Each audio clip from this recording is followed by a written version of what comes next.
Astro సిండికేట్లో మీ personal and business promotions కోసం కింది నెంబర్కు కాంటాక్ట్ చేయండి.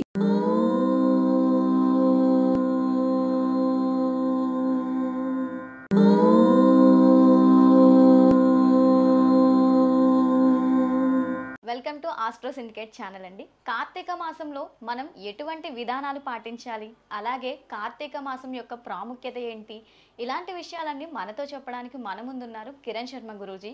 వారితో మాట్లాడి మరిన్ని వివరాలు తెలుసుకుందాం. నమస్తే గురూజీ. అఖండ ఐశ్వర్యం వస్తున్నాను. గురూజీ, కార్తీక మాసం ఈ సంవత్సరం అసలు ఏ రోజు నుంచి ప్రారంభం అవుతుంది, అలాగే ఈ కార్తీక మాసంలో మనం మహాదేవుణ్ణి ఏ విధంగా పూజించాలంటారు?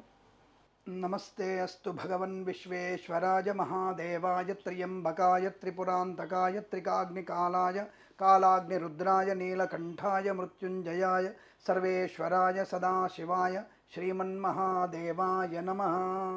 మహాదేవుడు ద్వాదశ రూపంలో ఉంటారు. చూడ్డానికి చాలా నిదానంగా ఉంటాడు, కానీ మహాప్రళయానికి కారకుడు ఈశ్వరుడే. అటువంటి ఈశ్వరుణ్ణి కార్తీక మాసంలో పూజ అనేది మార్గశిర మాసంలో విష్ణువుని ఎంత శ్రద్ధగా పూజిస్తామో కార్తీక మాసంలో శివుని ఎంత శ్రద్ధగా పూజించాలి. బిల్వాలతోనూ, బిల్వ పత్రాలతోనూ, బిల్వ జలముతోనూ, బిల్వ జలం అంటే ఒక కలశంలో నీళ్లు పెట్టుకొని 4 బిల్వ అందులో వేసుకొని బిల్వ జలంతోనూ, పంచామృతములతోనూ, అలాగే రుద్రాక్ష జలముతోనూ, సువర్ణ జలముతోనూ, హరిద్రాది కుంకుమ జలముతోనూ, భస్మ జలముతోనూ ఈశ్వరుని అభిషేకం చేయాలి. ఈశ్వరుణ్ణి నా రుద్రో రుద్రమర్చయేత్ అంటే రుద్రుడిగా తను మారి రుద్రాభిషేకం చేయాలి. అంటే నేను అభిషేకం చేయాలనుకుంటే నేను రుద్రుడిగా మారాలి, ప్రయత్నం చేయాలి. కాబట్టి నా ప్రతి అంగంలో రుద్రుడిని ఆవాహనం చేసుకోవాలి. అప్పుడు నేను శివుణ్ణి మహాన్యాసపూర్వక అభిషేకం చేయాలి. కార్తీక మాసంలో శివప్రీతి కన్నా విష్ణుప్రీతి ఎక్కువ. విష్ణువుకి చాలా ఇష్టం మహాదేవుని అభిషేకం చేయడం. ఆయన యొక్క ఆనందం కోసం, విష్ణుమూర్తి యొక్క ఆనందం కోసం ఈశ్వర అభిషేకం చేసుకోవాలి. ఈశ్వరుడు ఆనందం కోసం విష్ణుమూర్తిని అర్చన చేయాలి. ఇక్కడ అభిషేకం, ఆయన అర్చన చేయాలి. కాబట్టి శివకేశవులకి భేదం లేనటువంటి ఒక మంచి తత్వాన్ని మనం తెలుసుకోవడానికి శివకేశవుల పూజ 2 కూడా చేయాలి. ఈ కార్తీక మాసంలో మీకు చాలా మంది తెలియదు, సత్యనారాయణ వ్రతాలు చాలా బాగా చేస్తారు, ఎక్కువ చేస్తారు. కార్తీక మాసంలో సత్యనారాయణ వ్రతాలు ఎక్కువ చేస్తారు.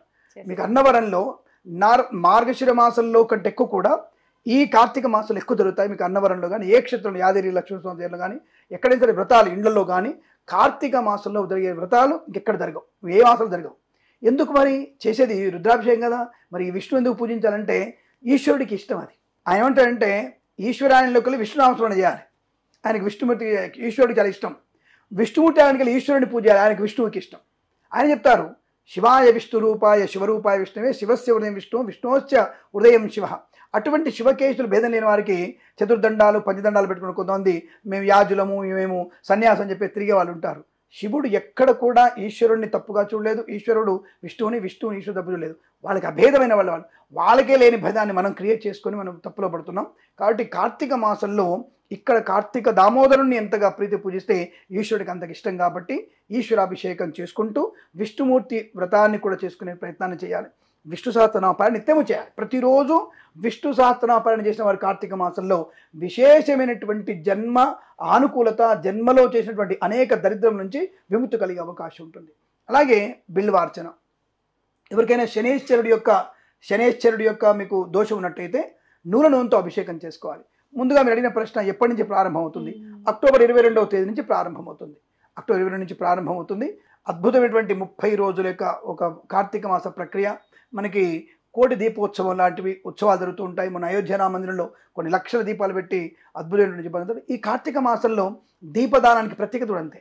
ఎందుకు చేస్తారు దీపదాన ప్రత్యేకత అంటే పితృదేవతల యొక్క అనుగ్రహాన్ని పొందడానికి, పితృదేవతల యొక్క మోక్షానికి కారణమైనటువంటి దీపదానం చేయమని చెప్పాడు విష్ణుమూర్తి. అలా దీపదానం చేసిన వారికి పితృదేవతలకి మోక్షాన్ని కలిగిస్తాడు. కాబట్టి కార్తీక మాసంలో చేసేటువంటి ఉత్తర శృంగోన్నతి అంటే ఉత్తరం వైపు ఇప్పుడు ఆయన అంటారు, 2 కాలం మారుతుంది.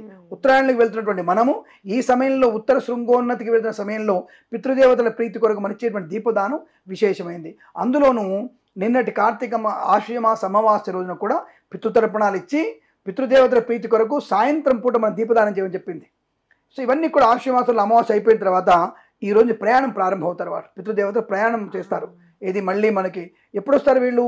భాద్రపద మాసంలో మనకి పితృపక్షాలకు వస్తారు వాళ్ళు. అంటే పౌర్ణమిల మర్నాడుకు వస్తారు, కిందికి వస్తారు. వచ్చి వాళ్ళు ఈ ఆశ్వయుజ అమావాస్య వరకు ఉంటారు, వాళ్ళు ఇక్కడే ఉంటారు. అందుకని మనం తర్పణాలు వాళ్ళకి ఎప్పుడు రెగ్యులర్గా ఇవ్వాలి. ఈ కార్తీక మాసంలో వాళ్ళ ప్రయాణం ప్రారంభమవుతుంది కాబట్టి ఒక్కొక్క రోజు ఒక్కొక్క దీపదానం చేసి, ఉసిరిక దీపం, వెండి దీపం, సువర్ణ దీపం, మట్టి దీపం, పిండి దీపం, ఇలా ఒక్కొక్క రోజు ఒక్కొక్క దీపదానం చేసుకుంటూ వెళ్ళి పౌర్ణమి రోజున వీలైనంత వరకు మీరు ఉసిరిక దానం చేస్తే పౌర్ణమి రోజున తప్పకుండా మన పితృదేవతలకి మోక్ష ప్రాప్తి ఉంటుంది. కాబట్టి కార్తీక మాసంలో చేసే అభిషేకము, విష్ణు సహస్రనామం పారాయణము, అలాగే గణపతిని పూజించడము, గణపతిని కృత్తికలతో అంటే గడ్డితో పూజించాలి తప్పకుండా గుర్తుపెట్టుకోండి. అలాగే కార్తీక దామోదరుని పూజించాలి. అలాగే కార్తికేయుణ్ణి, సుబ్రహ్మణ్య స్వామిని ఎక్కువగా పూజిస్తే సంతాన ప్రాప్తి కలుగుతుంది. గణపతిని పూజిస్తే చైతన్య బుద్ధి చైతన్యం కలుగుతుంది. ఈ రోజున ప్రత్యేకంగా కార్తీక పౌర్ణమి రోజున అమ్మవారిని పూజించిన వారికి ఆయుశక్తి పెరుగుతుంది, అలాగే మనకి మానసిక శక్తి పెరుగుతుంది, దృఢత్వం, శరీర దృఢత్వం పెరుగుతుంది. ముఖ్యంగా వివాహం కాని వారి కన్యలకి వివాహం అయ్యేటువంటి యోగ్యత ఉంటుంది. విష్ణుమూర్తిని పూజ చేయడం వల్ల అనుకూల దాంపత్య జీవనం ఏర్పడుతుంది. శనేశ్వరుడి ప్రీతి కొరకు నువ్వుల నూనెతో పంచామృతంతో అభిషేకం చేసిన వారికి దాంపత్య జీవనం, విష్ణుమూర్తి యొక్క అనుగ్రహం వల్ల దాంపత్య జీవనం పొందుకునే అవకాశం.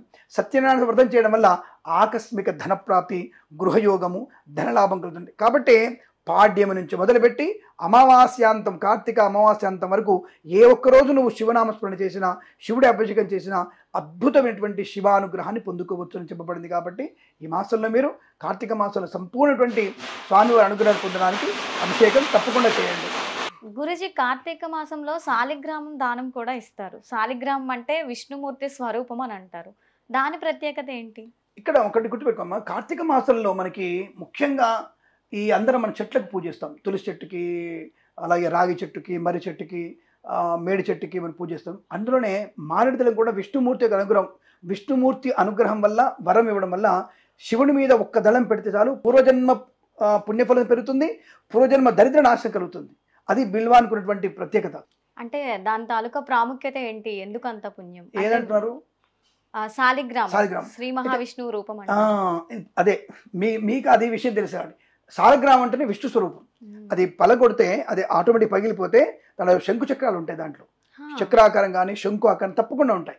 అంటే మనం పగలగొట్టకూడదు, దానిగా పగిలితే కనిపిస్తాయి. కానీ శాలగ్రామం తెలిసిపోతుంది మనకి. శాలగ్రామం యొక్క రూపము ఆ రాయి పాలిష్ లేకుండా ఒక రకంగా ఉంటుంది. అది మాకు తెలిసిపోతుంది, దాన్ని పట్టుకోగలుగుతాం మనం. ఇప్పుడు నున్నగా ఉండి తలతల మెరిసేటువంటి శాలగ్రామాలు కావండి, కొద్దిగా మట్టిలాగా అంటే రాయిలాగా ఉండేదే శాలగ్రామం. అటువంటి శాలగ్రామం దానం ఇస్తే అసలు మనకి జన్మరాహిత్యమే, ఇంకా మళ్ళీ జన్మ అనేది ఉండదు.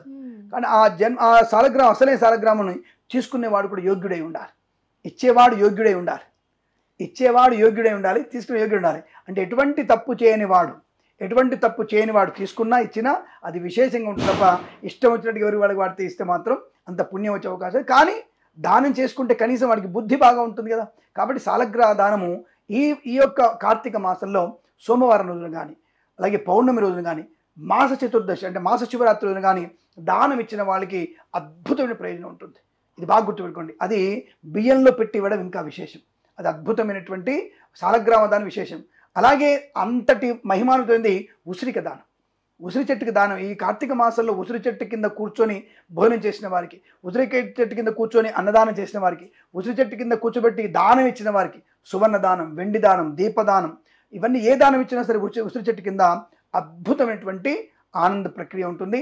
సాక్షాత్తుగా శ్రీ మహాలక్ష్మి అనుగ్రహంతో మీరు అనుకున్నటువంటి ప్రతి కోరిక ధర్మబద్ధమైంది తప్పకుండా నెరవేరుతుంది. ఇందులో సందేహం లేదు. కాబట్టి కార్తీక మాసంలో ఎవరికైనా సరే తోచినంతగా ఉసిరిక దీపదానం చేసుకున్న మంచిదే. శాలగ్రామం విశేషమైనటువంటిది. ఎటువంటి 7 జన్మల దోషాన్ని పోగొడుతుందట, 7 జన్మల పాప దోషాన్ని పోగొడుతుంది శాలగ్రామ దానం.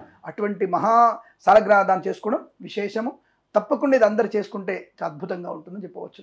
గురూజీ, మరి ఈ కార్తీక మాసంలో ప్రధానంగా ఏంటంటే అందరూ కూడా తలకి స్నానాలు చేస్తారు. ముఖ్యంగా స్త్రీలకి తలకి స్నానం అనేది కొంచెం ఇబ్బందికరంగా ఉంటుంది రోజు. అంటే మరి ఈ కార్తీక మాసం నెల రోజులు చేయాలనుకునే వాళ్ళు రోజు తలకి స్నానం చేయాలంటారా? అసలు శాస్త్రంలో మీకు ఎక్కడ కూడా ఆడపిల్లకి తలంటు స్నానం చెప్పబడలేదు. బుధవారం, శనివారం మాత్రమే చెప్పబడింది. ఇక మీకు మంగళగౌరి వ్రతాలు, ఇతరత్ర వ్రతాలు అలాంటివి మాత్రం మీరు తలకు చేసుకోవచ్చు. కానీ ఇక్కడ ప్రత్యేకంగా నిబద్ధతగా ధర్మంగా చెప్పబడింది మాత్రం కేవలం బుధవారం, శనివారం మాత్రమే తలని స్నానం చెప్పబడింది. మిగతా రోజుల్లో చెప్పబడలేదు. పురుషుడికి చిన్న జుట్టే కదా, అసలు గుండుతో ఉండాలి, వాడి రోజు తలస్నానం చేయాల్సిందని చెప్పబడింది. ప్రతిరోజు మన పాపనాశాన్ని కోరుకోవాలి. కాబట్టి తప్పకుండా మీరు తలంటి స్నానం మగవాళ్ళు చేయాలి, ఆడవాళ్ళకి తలంటి స్నానం లేదు. ఇది మీకు సూత్రంలో ఉందా అంటే గ్రహణ సంబంధమైన విషయాల్లో ఉంది, స్పష్టంగా చెప్పండి. గ్రహణ స్థానం అందరూ తలంటు స్థానం, పట్టు స్థానం, విడుపు స్థానం చేయాలి. కానీ ఇక్కడ పట్టు స్థానం కానీ విడుపు స్థానం కానీ ధర్మ గ్రంథాల్లో ఆడవాళ్ళకి తలంటు చేయమని చెప్పలేదు. నీళ్ళు చల్లుకొని చెప్పారు, నీళ్ళు చల్లుకోనంతవరకే. అక్కడే అంత చెప్పినప్పుడు కార్తీక మాసంలో స్తనదానం ఎవరు చెప్పారు మీకు? కానీ ధర్మశాస్త్రంలో బుధవారం ఉంది, శనివారం ఉంది. అలాగే ఈ మాసంలో మీకు అంత ఇష్టం ఉంటే కార్తీక సోమవారాలు, పౌర్ణమి, మాస శివరాత్రి మాత్రం ఏకాదశులు తప్పకుండా తలంటు స్నానం చేసి ఈశ్వరానుగ్రహాన్ని పొందుకో తప్ప రోజు తలంటు పోసుకోవాల్సిన అవసరము ఎక్కడా లేదు, ఏ ధర్మశాస్త్రంలో కూడా లేదు. ఆడవాళ్ళకి తలంటు స్నానం లేదన్న విషయాన్ని గుర్తించండి. ఒకవేళ గురూజీ కార్తీక మాసం నెల రోజులు పాటించాలంటే ఏ విధంగా పాటించాలి? ఒకటి గుర్తుపెట్టుకోండి, బ్రహ్మచర్య దీక్ష చాలా ఇంపార్టెంట్. బ్రహ్మచర్యము చాలా ముఖ్యమైనది. అసత్యం అనేది చాలా చాలా పవిత్రమైనది. సరే కలియుగంలో ఉన్నాం మనం, తప్పదు, మనం ఇంకా అబద్ధం ఆడుతున్నాం, వ్యాపారస్తులు ఆడాల్సింది, అందరూ ఆడాల్సిందే అనుకుంటే మౌనంగా ఉండండి. మౌనము శ్రేష్టం, ఇంకా శ్రేష్టం. అంటే ఏది ఇంపార్టెంట్ అదే మాట్లాడండి. అవతల వాడికి అవసరం వచ్చేది నీకు అవసరం వచ్చేది మాట్లాడితే తప్పదుగా, అబద్ధం ఆడే అవసరం లేదుగా. కాబట్టి మౌనంగా ఉండడం, అలాగే మాంసాహారాన్ని, మద్యపానానికి దూరంగా ఉండడం, మైథునం చేయకపోవడం, బ్రహ్మచర్య దీక్ష ఉండడం అనేది చాలా ఇంపార్టెంట్. కార్తీక మాసంలో ఇటువంటి దీక్ష కనుక తీసుకున్నట్టయితే మనకు వచ్చేటువంటి సంవత్సరం మొత్తం అఖండమైనటువంటి ఆనంద యోగాలు పొందుకోవచ్చు. కాబట్టి ఈ దీక్షలు తప్పకుండా చేయాలి. ప్రతిరోజు శివనామస్మరణ, కార్తీక మాసం కాదు ప్రతిరోజు శివనామం చేయాలి.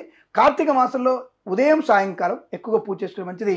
ఇక్కడ చాలామందికి ప్రదోష కాలంలో పూజ మంచిది. అంటే ఉదయం నుంచి సాయంత్రం వరకు నక్తంగా ఉంటూ, నక్తం అంటే మళ్ళీ కడుపులో ఏం లేకుండా కండి, కాసిన పాలు పళ్ళు తింటూ ఉంటూ సాయంకాల సమయంలో ప్రదోష కాలంలో 5:30 నుంచి స్వామికి అభిషేకము లేదా నామస్మరణం, శివాలయ దర్శనం చేసుకొని తప్పకుండా మీరు కనుక ఈ కార్తీక మాసం మొత్తం ఉండగలిగితే తప్పకుండా మీకు ఆ కార్తీక దామోదరుడి అలాగే శివుడి యొక్క అనుగ్రహాన్ని పొందుకొని ఐశ్వర్యాన్ని పొందుకోతున్న విషయం గుర్తుపెట్టుకోండి.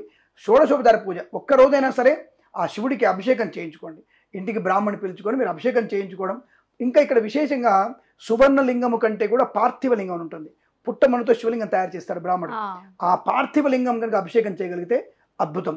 ఇంకా వీలైంది 365 శివలింగార్చన తయారు చేసి దాన్ని లింగార్చన అంటారు. మహాలింగార్చన, సహస్రలింగార్చన ఉంది. అటువంటి లింగార్చన చేయించుకున్న అద్భుతం. తప్పకుండా జన్మకు ఒక శివరాత్రి లాగా ప్రతి సంవత్సరం ఒక్కరోజు శివుడికి కనుక మనం అభిషేకం చేసుకున్నట్టయితే తప్పకుండా మీకు అనుకూలవంతమైన శుభ పరిణామాలు, ఆయుష్, ఆరోగ్యము, ఆనందము, సుఖము, సంతోషము, వివాహము అవన్నీ కూడా అనుకూలంగా ఉంటాయని చెప్పవచ్చు. మరి భార్యాభర్తలు పాటించవలసిన నియమాలు ఏమన్నా ఉంటాయా ప్రత్యేకించి ఈ కార్తీక మాసంలో? ఒకటి ఇక్కడ గుర్తుపెట్టుకోండి, భోజనము అంటే బ్రహ్మచర్యం అనేది భార్యాభర్తలు చెప్పారు. భార్యాభర్తలే బ్రహ్మచర్యం పాటించాలి. ఏవైనా సరే ఇంట్లో చికాకులు కలిగించేటువంటి మాటలు మాట్లాడుకోకూడదు. అంటే ఇద్దరి మధ్యలో భేదాభిప్రాయాలు లేకుండా చూసుకోవాలి. ఒకరినొకరు ప్రశాంతంగా ఉండగలిగే ప్రయత్నం చేసుకోవాలి ఈ మాసం మొత్తం కూడా. అంటే శివుడు ఏం చెప్పాడు? అర్ధనారి తత్వాన్ని ఇచ్చాడు, అర్ధనారీశ్వర తత్వాన్ని ఆయన చెప్పాడు. అంటే ఆయనలో కలుపుకున్నాడు అమ్మవారిని.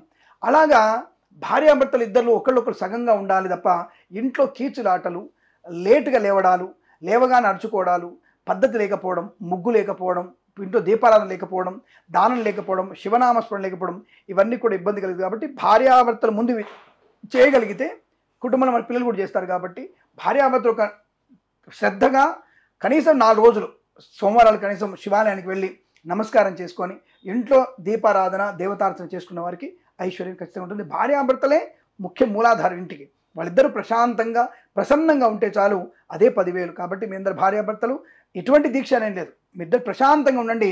ప్రతినిత్యము స్మైల్, చిన్న స్మైల్తో ఉండండి, జీవితం మొత్తం హ్యాపీగా ఉంటారు. చాలా చక్కగా చెప్పారు గురూజీ. కార్తీక మాసం యొక్క ప్రాముఖ్యత, ఈ మాసంలో ఎలాంటి నియమాలు పాటించాలి, ఏ విధంగా పూజించాలి, ఇవన్నీ కూడా అందరికీ చాలా సులభంగా అర్థమయ్యేటట్టుగా వివరించారు. Thank you guruji. శివార్పణం.